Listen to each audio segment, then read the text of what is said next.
할렐루야. 하나님의 은혜가 우리 가운데 함께 하기를 예수의 이름으로 축원합니다. 우리 함께 인사하겠습니다. 반갑습니다. 환영합니다. 사랑합니다. 축복합니다. 동계올림픽이 열린 거 혹시 아셨습니까? 저는 몰랐어요. 보니까 동계올림픽이 하더라고요. 그래서 어제 집사람하고 우리나라 그 컬링 대표팀이 예선전 치르는 것을 보았어요.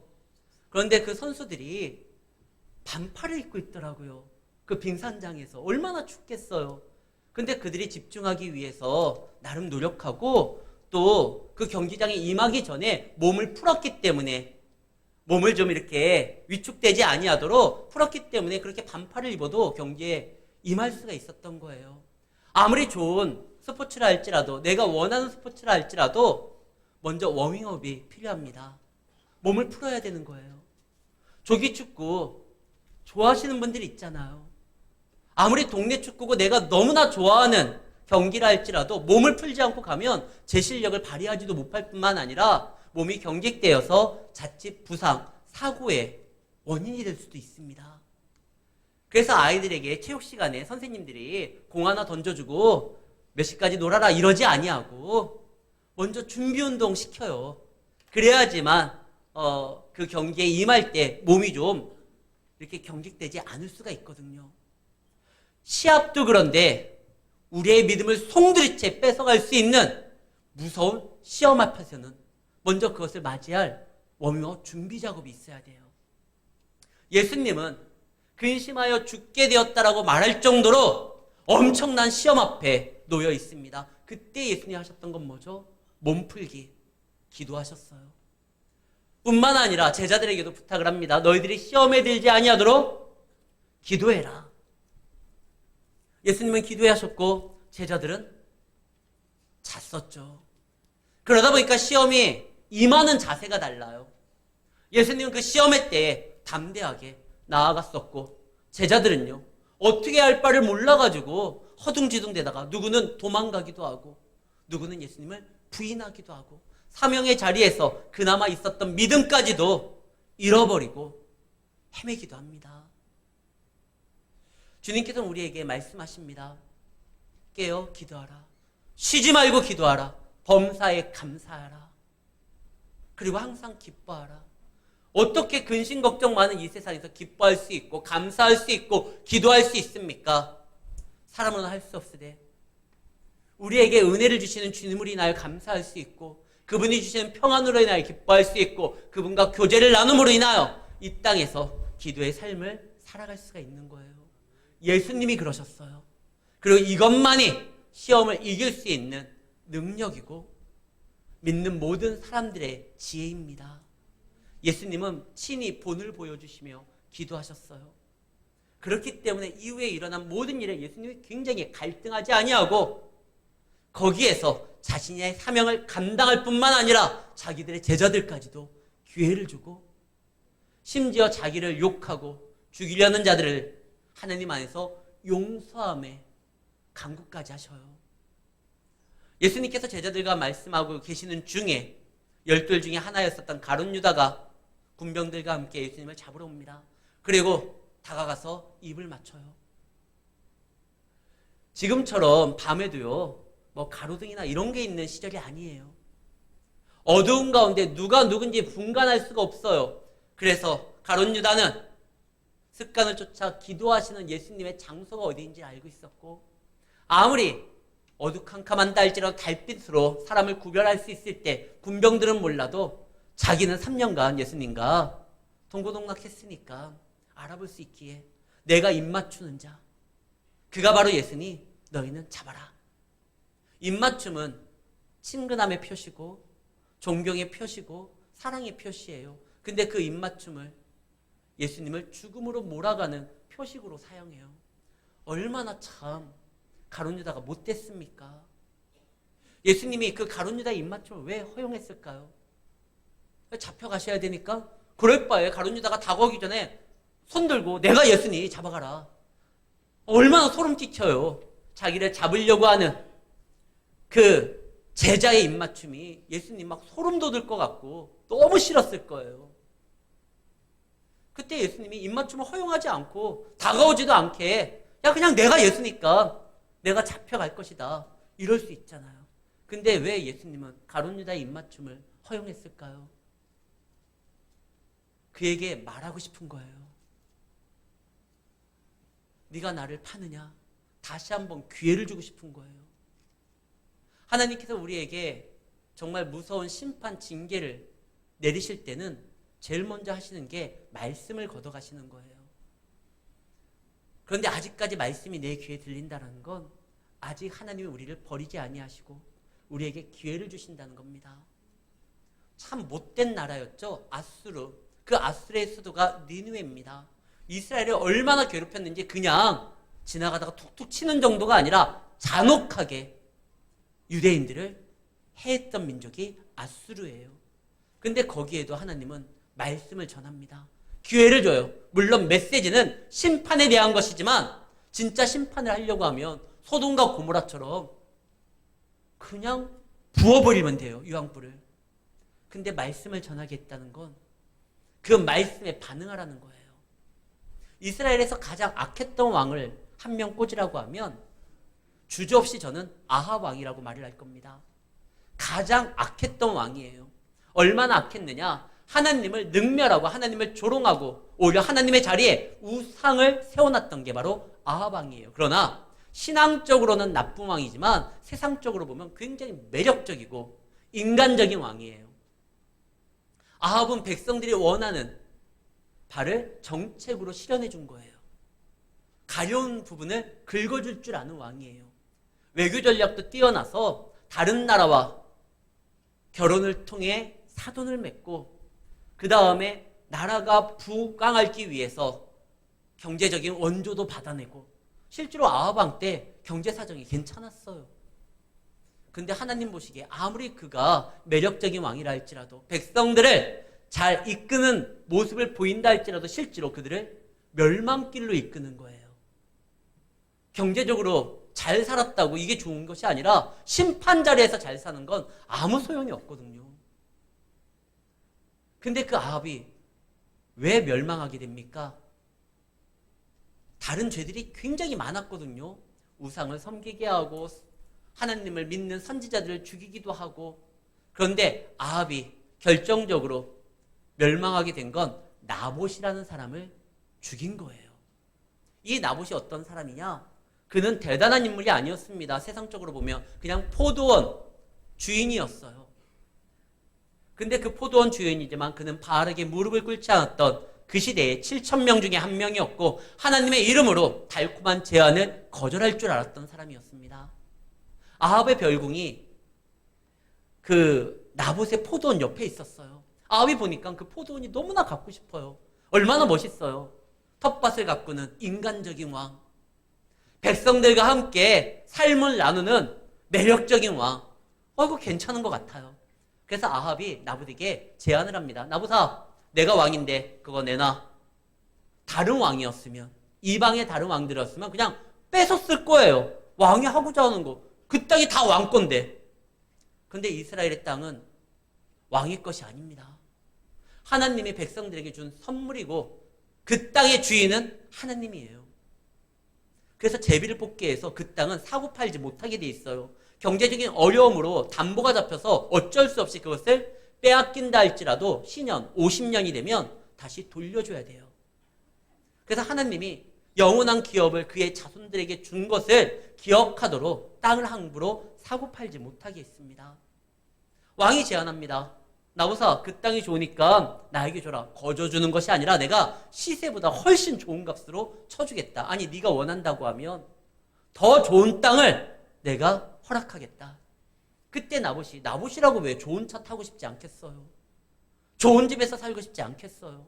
왕의 제안을 받으면 되잖아요. 핑계거리도 있어요. 하나님, 나는 정말 이 땅을 팔고 싶지 않은데 왕이 명령한 겁니다. 어쩔 수 없잖아요. 이럴 수 있지만 나봇은요, 하나님께서 원치 않습니다. 하나님께서 우리 조상들을 통해서 주신 이 기업을 함부로 팔도록 허락하지 않았습니다. 그래서 거절했어요. 그때 이 아합 왕이 너무 속이 상해서 이불을 뒤집어 쓰고 음식을 섭취하지 아니하고 땡깡 부릴 때 그의 아내가 이세벨이 아내가 어이가 없는 거예요. 이세벨은 이방 나라의 공주예요. 자기 아버지는 이런 적이 없어요. 하고 싶으면 다 했어요. 근데 내 남편이 이게 뭐 하는 짓이에요? 그깟 옆에 있는 밭 하나 그거 얻지 못해가지고 이렇게 투정 부리고 여보 내가 그거 뺏어줄게. 당신 거로 할게. 그래서 나봇에 대한 조사를 합니다. 조사를 했더니 나봇이 믿음이 좋은 거예요. 너 믿음 좋아? 그러면 너의 하나님의 이름으로 너를 처단하겠다. 네가 믿는 그 하나님이 얼마나 이 땅에서 무력하고 힘이 없는지 너를 도울 수 없는지 내가 보여주겠다. 그래서 하나님의 방식으로 나봇을 죽이고 그 땅을 뺏어요. 어떻게? 재판을 통합니다.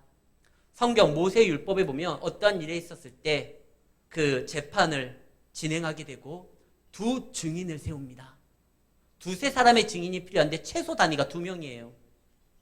그래서 2명의 거짓 증인을 통해 가지고 나봇이 평소에 하나님을 모욕했다라는 제목으로 나봇을 돌로 쳐 죽여요.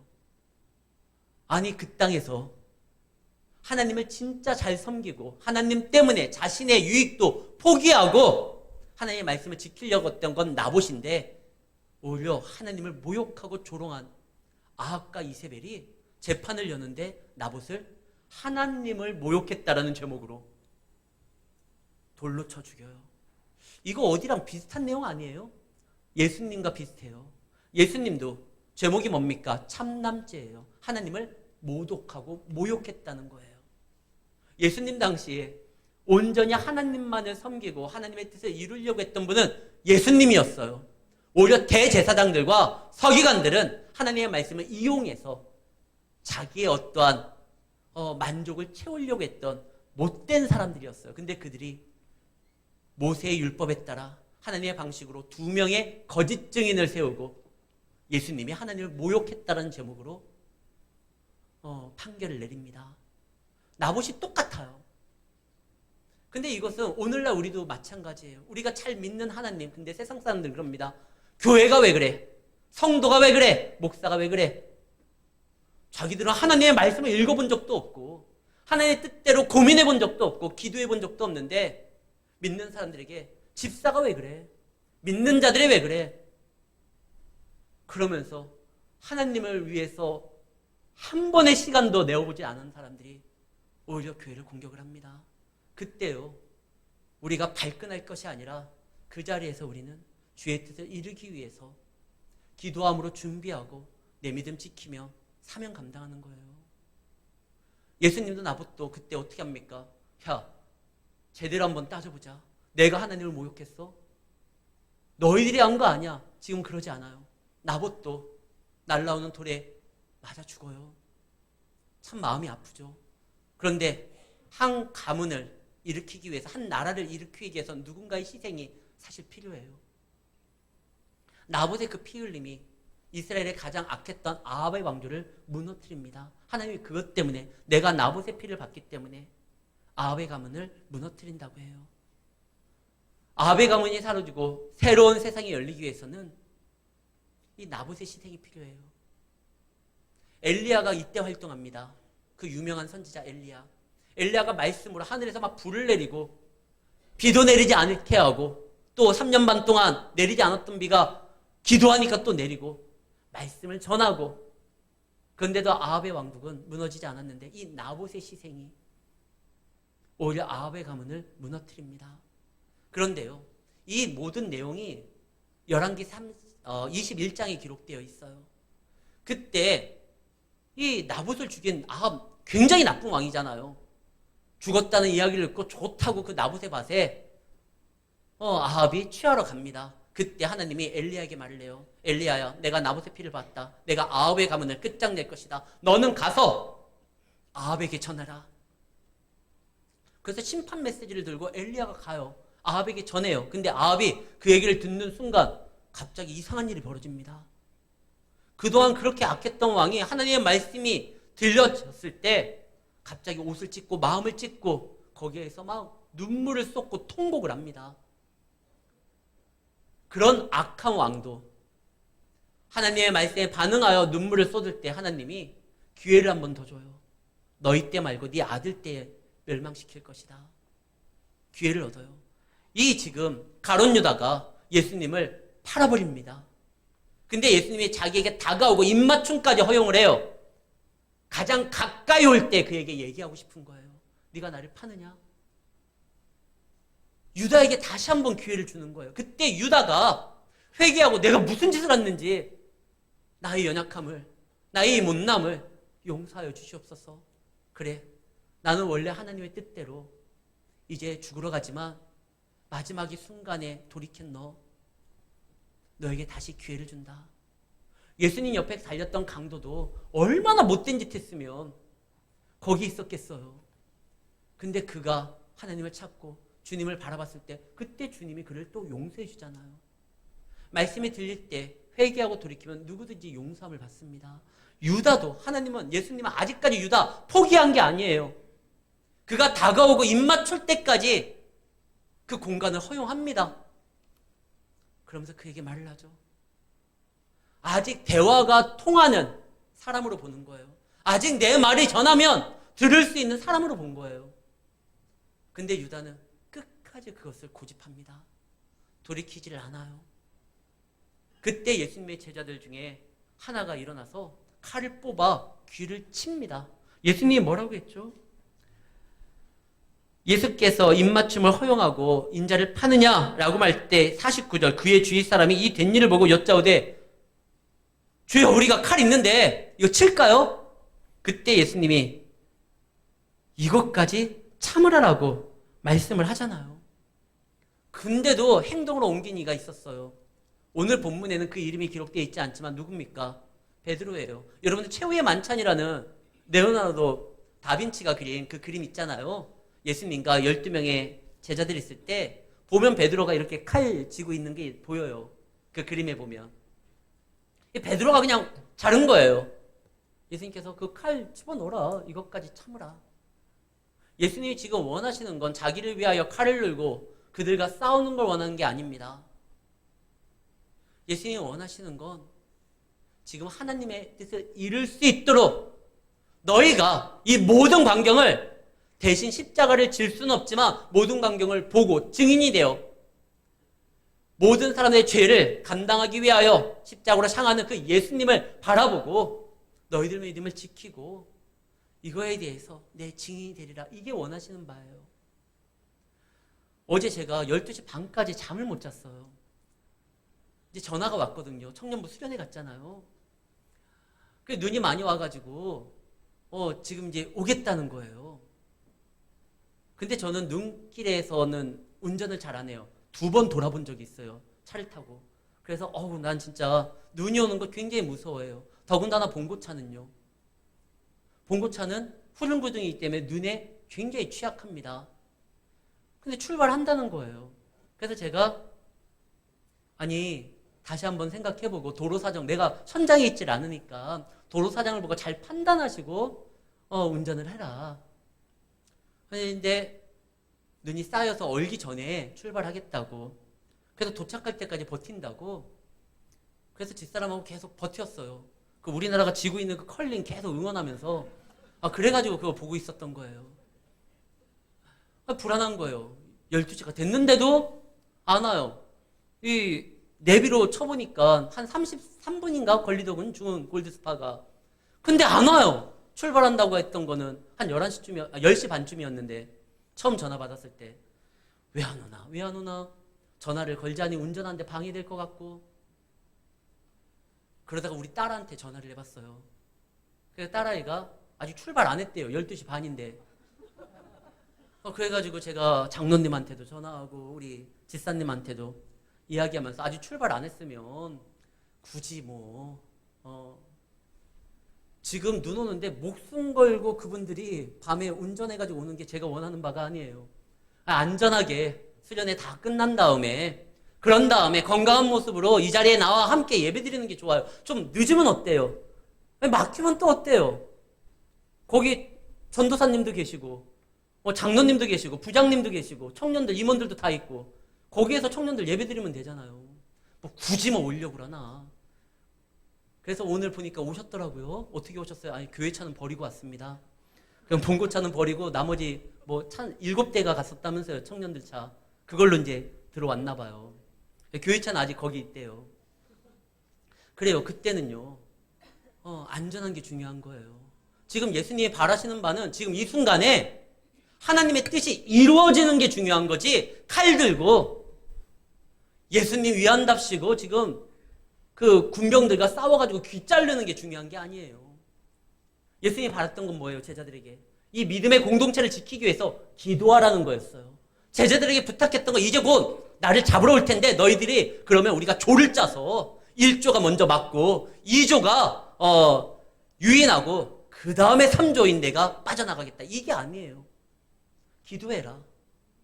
정말 베드로가 정신 차리고 기도하면서 예수님의 뜻을 알았다고 하면 그때요, 수제자로서 칼 들고 휘두르는 것이 아니라 예수님이 세운 그 제자들, 비록 한 녀석은 떨어져 나갔지만 나머지 제자들을 놓고 특별 기도회를 해야 되는 거예요. 우리 기도하자. 예수님이 끝까지 일을 감당할 수 있도록 우리 기도하자. 근데 오히려 막 다 도망가잖아요. 그나마 베드로는 멀찍이라도 따라가요.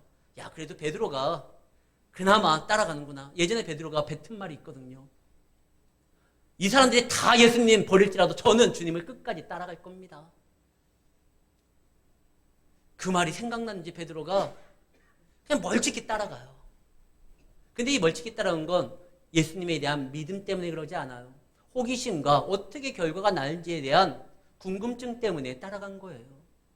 사실 믿음으로 따라갔던 자가 있어요. 멀찍이. 출애굽기 2장 4절 말씀입니다. 여기에 보면은 그의 누이가 어떻게 되는지 알고자 멀리 섰더니, 이게 뭐냐면 믿음의 부모였었던 모세의 부모가, 모세의 부모는 믿음의 사람들입니다. 히브리서 11장 6절에 보면 믿음으로 모세를 낳은 거예요. 그들은 믿음의 사람들이었어요. 그리고 이 아이를 키우려고 했는데 자기들이 이제 감당할 수가 없어요. 그때 아이를 버린 것이 아니라 갈대 상자를 만들고 물이 새지 아니하도록 역청과 나무진을 바르고 이제 자기의 할 수 있는 범위를 넘었기에 하나님 손에 맡기는 거예요. 어떻게 그걸 알 수 있습니까? 목사님께서 그 부모의 속을 자기 딸을 보내서 그걸 보게 만들어요. 만약에 이 아이를 물에 띄우는 순간 악어가 와서 잡아먹는다고 하면 자기 딸을 보내면 안 되잖아요. 그걸 지켜보면 평생의 트라우마가 남을 거 아닙니까? 그런데 하나님께서 주신 자가 하나님이라고 하면 이 아이는요, 그냥 귀한 아이가 아니라 사도행전 7장에 보면 이 아이는 하나님 보시기에 아름다웠다라고 기록되었어요. 하나님 보시기에 아름다운 이 귀한 아이가 우리에게 뺏으려고 주신 것은 아닐 것이다. 아브라함도 그 이삭을 뺏으려고 주신 게 아니고, 아브라함도 생각하잖아요. 하나님은 죽었다 할지라도 살릴 것이다. 이 모세의 부모도 그런 믿음이에요. 그러니까 자기 딸 보고 그걸 지켜보라는 거예요. 자기들은 기도하고 있죠. 그래서 멀리 섰다가 바로의 공주가 그것을 발견했었을 때 믿음의 사람이었기 때문에 미리암은요, 얼른 다가가지고 제가 유모를 소개시켜 줄까요? 누구한테 말해요? 평민이. 더군다나 노예가. 이스라엘 사람들은 노예였었는데 노예가 어떻게 감히 왕의 딸에게, 더군다나 그 왕이 무슨 명령을 내렸습니까? 시브리 사람들은 다 죽이라고 했는데 그 앞에 나아가서 시브리 여인을 유모로 제가 구해올까요? 이 말을 어떻게 해요? 근데 그는 말을 했어요. 근데 베드로는요, 예수님이 지금 끌려가고 있는데, 불 쬐고 있는데, 멀리 서서 따라가고는 있었는데 누가 너 그 사람 아니야? 제자 아니야? 아니, 난 모른다. 이 미리암과 이 베드로 뭔 차이가 있습니까? 아, 미리암은 모세의 그 부모의 딸이니까, 믿음의 사람의 딸이니까, 훈련 교육을 잘 받았으니까. 아니, 베드로는 예수님한테 받은 거예요, 훈련을. 아무리 모세의 부모가 믿음이 좋아도, 미리암의 엄마 아빠가 믿음이 좋아도 예수님보다 좋을 수는 없잖아요. 예수님보다 잘 가르칠 수는 없잖아요. 둘 다 믿음의 사람한테 배웠는데 왜 베드로는 이래요? 하나님의 말씀을 들어도요, 아무리 교육을 받는다 할지라도 내 말이 하나님의 말보다 앞서고 내 결단이 하나님의 의지보다 앞서면 아무리 귀한 자리에 앉아있다 할지라도 믿음이 자라지 않아요. 예수님께서 말씀하십니다. 내가 곧 잡혀서 끌려갈 것이다. 죽게 될 것이다. 그러나 너희에게 그것이 좋은 것이다. 왜? 죄값을 치르는 하나님의 구원함이 이를 것이니까. 근데 베드로가 뭐랍니까? 이런 일이 일어나면 안 됩니다. 당신이 죽으면 어떻게 됩니까? 내가 배도 버리고 그물도 버리고 3년 동안 당신만 바라보고 쫓아가서 이제 뭔가 백성들이 당신을 막 위대하다 이야기하고 있어서 대권을 잡을 것 같은데 뭐 죽는다고요? 그럼 우리의 인생은, 내 선택은 어떻게 됩니까? 이런 일이 일어나면 안 됩니다. 그때 예수님이 뭐라고 합니까? 그래도 나를 위한 건 너밖에 없구나. 이게 아니라 사단아 뒤로 물러가라. 하나님의 뜻을 자신의 생각을 앞세워가지고 막는 건 그건 잘못된 거예요. 베드로가 아무리 좋은 교육을 받았다 할지라도 그는 언제나 하나님의 말씀이 먼저가 아니라 자기 생각을 자꾸 고집을 하는 거예요. 그러니까 이게 문제가 된 거예요. 근데 베드로가 이 대제사장의 뜰 안에서 예수님을 멀찌감치 보고 있는데 여러분들 좀 이상하다는 생각 안 들어요? 예수님이 잡혔잖아요. 그런데 원래 사단의 계획은 예수님만 잡는 게 아니에요. 예수님이 세우고자 하셨던 그 믿음의 공동체, 제자들까지 한 번에 소탕하는 거예요. 예수님이 얼마나 귀한 분입니까? 그러나 그분 말고 또 다른 제자들 있잖아요.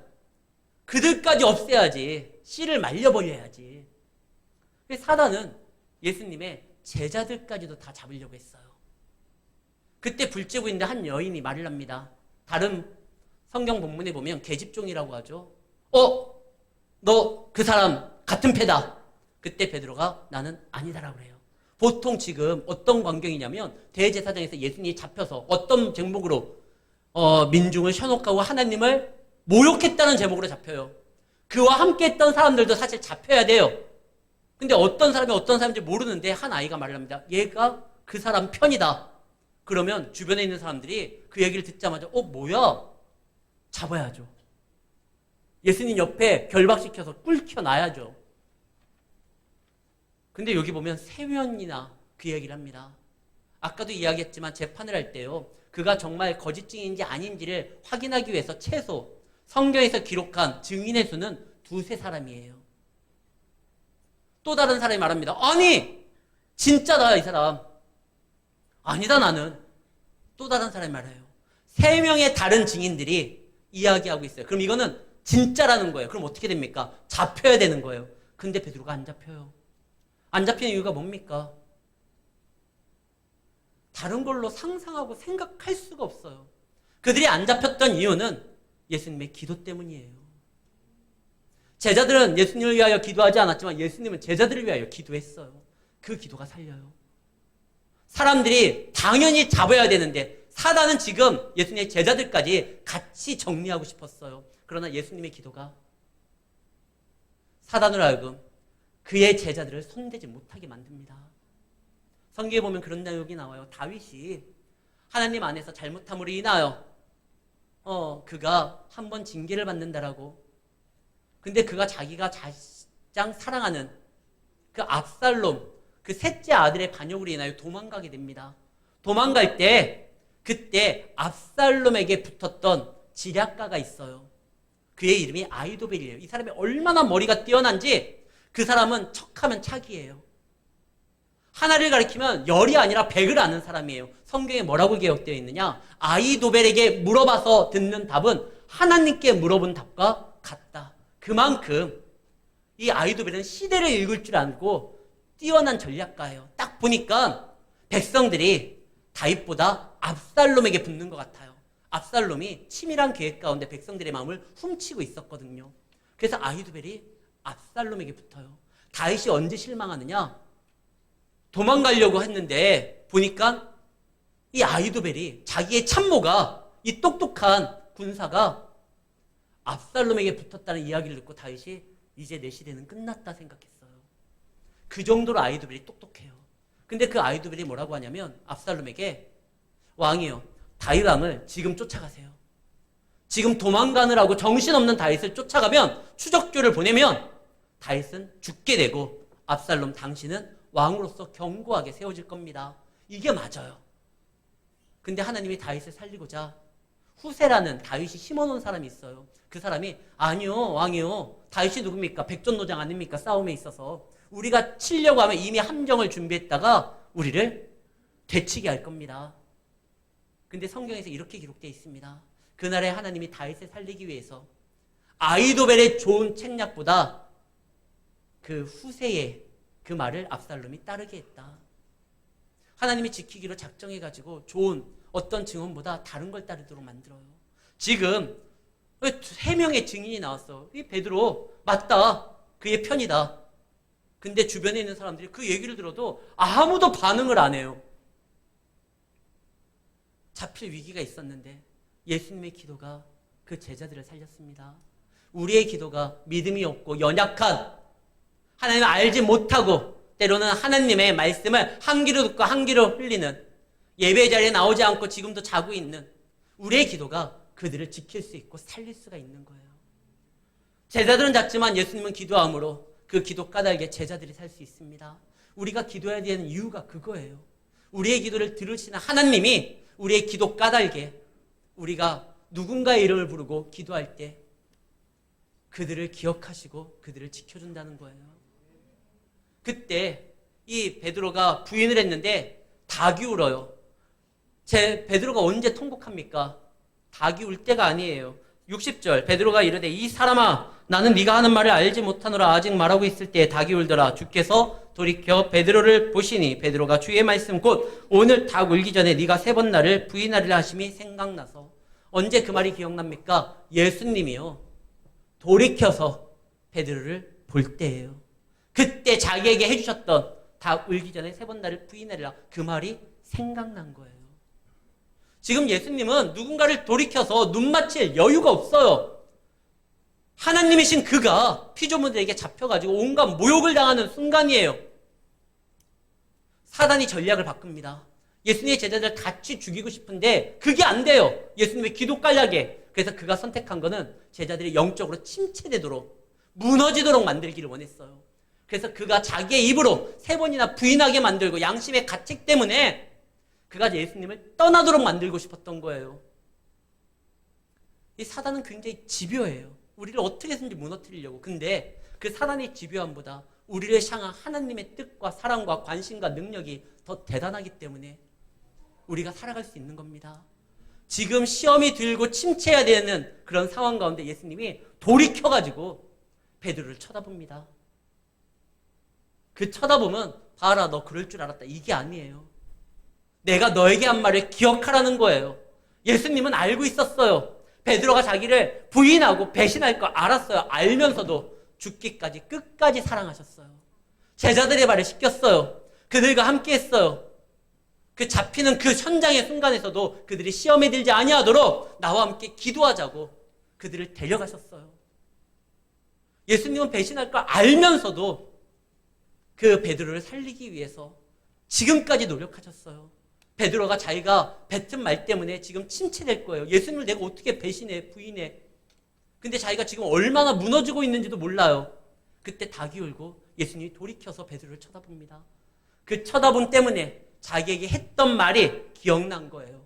그래서 그는 통곡합니다. 말씀을 기억하고 통곡하는 건 회개예요. 누구냐? 가룟 유다는 자기가 예수님을 판 거에 대해서 후회했잖아요. 말씀을 떠올리고 이런 거 일도 없어요. 후회하고 거기에 대해서 그냥 깔아지다가 스스로 목을 매서 죽었어요. 그런데 베드로는 가룟 유다와 다른 게 말씀이 생각나서 하나님이 나를 사랑하시고 예수님이 나에게 주신 말씀이 있지. 우리가 침체에 빠질 때 그때 우리가 일어설 수 있는 건 어떤 엄청난 하나님의 말씀들 그거보다 나에게 주신 하나님의 말씀이 떠오를 때예요. 예수님은 이러한 모습, 이걸 알면서도 나를 포기하지 아니하고 나를 위하여 발을 씻겨줬고 나를 위하여 최후의 만찬을 벌으셨고 이것이 내 살이다, 내 피다라고 말씀하시면서 자신의 생명을 주셨고 그러셨구나. 예수님은 알고도 그랬구나. 그분이 원하는 건 내가 무너지는 것이 아니라 나에게 주셨던 말씀을 떠올리라고 하는 거구나. 사랑하는 성도 여러분, 우리는 이게 필요합니다. 우리가 무너질 때, 힘들 때 그때요. 그 상황을 보고 더 침체되는 것이 아니라 나에게 주신 말씀을 떠올리는 거예요. 올 한 해 나에게 주신 말씀을 기억하는 거예요. 그분이 나를 만나주셨고 나에게 이야기했던 그 은혜의 순간을 다시 떠올리는 거예요. 야곱이 그랬잖아요. 침체되었을 때 가자, 어디로? 나에게 말씀을 주셨던, 하나님을 만났던 그 예배의 자리, 베델로 가자. 이 베드로도 자기 스스로 못 갔었는데 예수님이 돌이켜 굳이 나에게 시선을 맞춰주심으로 그 말씀이 떠올리게 함으로 내가 말씀 없이 무너지는 것이 아니라 말씀 앞에서 통회하고 자복하게 만들었습니다. 원래대로 하면, 이 사실이 없다고 하면, 예수님의 돌이킴이 없다고 하면 베드로는 예수님을 피했을 거예요. 부활하신 예수님을 봤을 때 슬금슬금 피했을 거예요. 근데 베드로가 어떻게 합니까? 여자들이 예수님 부활했다는 얘기를 듣자마자 제자들 중에 제일 먼저 뛰쳐가요. 또 이렇게 그물을 하고 있을 때 해안가에서 보이는 분이 요한이 말하잖아요. 선생님이다. 그때요 베드로가 숨는 게 아니라 막 수용해가지고 쫓아가잖아요. 왜? 말씀을 기억했고 이제 그 말씀 앞에서 통회했었고, 그러다 보니까 나를 사랑하는 하나님의 사랑이 얼마나 큰지 진심인지를 아니까 그 앞에 다가가려고 했고, 그래서 어떻게 됩니까? 유다는 스스로 목을 맸지만 베드로는요 사도가 돼요. 하나님의 교회를 세울 뿐만 아니라 천국 열쇠를 가진 자로서 이제 교회를 통하여 많은 사람들을 주께로 이끄는 믿음의 증인이 됩니다. 사랑하는 성도 여러분, 주님은 지금도 우리에게 눈 맞추시기 위해서 그 얼굴을 돌이켜 우리를 향하고 있습니다. 우리가 눈 감지 말고요, 우리를 향한 그 주님의 시선을 느끼면서 나에게 주신 말씀을 떠올린다고 하면 어떤 상황이든지 죽음의 위기와 순간에서도 우리는 소망을 가질 수 있고 이겨낼 수가 있는 거예요. 예수님은 그 일을 감당하심으로 제자들을 통하여 그 무너질 수밖에 없는 상황 가운데 다시 믿음의 공동체를 이루었습니다. 우리도 그럴 수 있어요. 주의 말씀을 기억하고 나에게 허락된 내 책임 안에 있는 내 사랑하는 가족들과 내 이웃들을 섬기면서 하나님 안에서 아름다운 믿음의 공동체를 여러분의 삶을 통하여 확장시키는 성도님들이 되시기를 예수의 이름으로 축원합니다.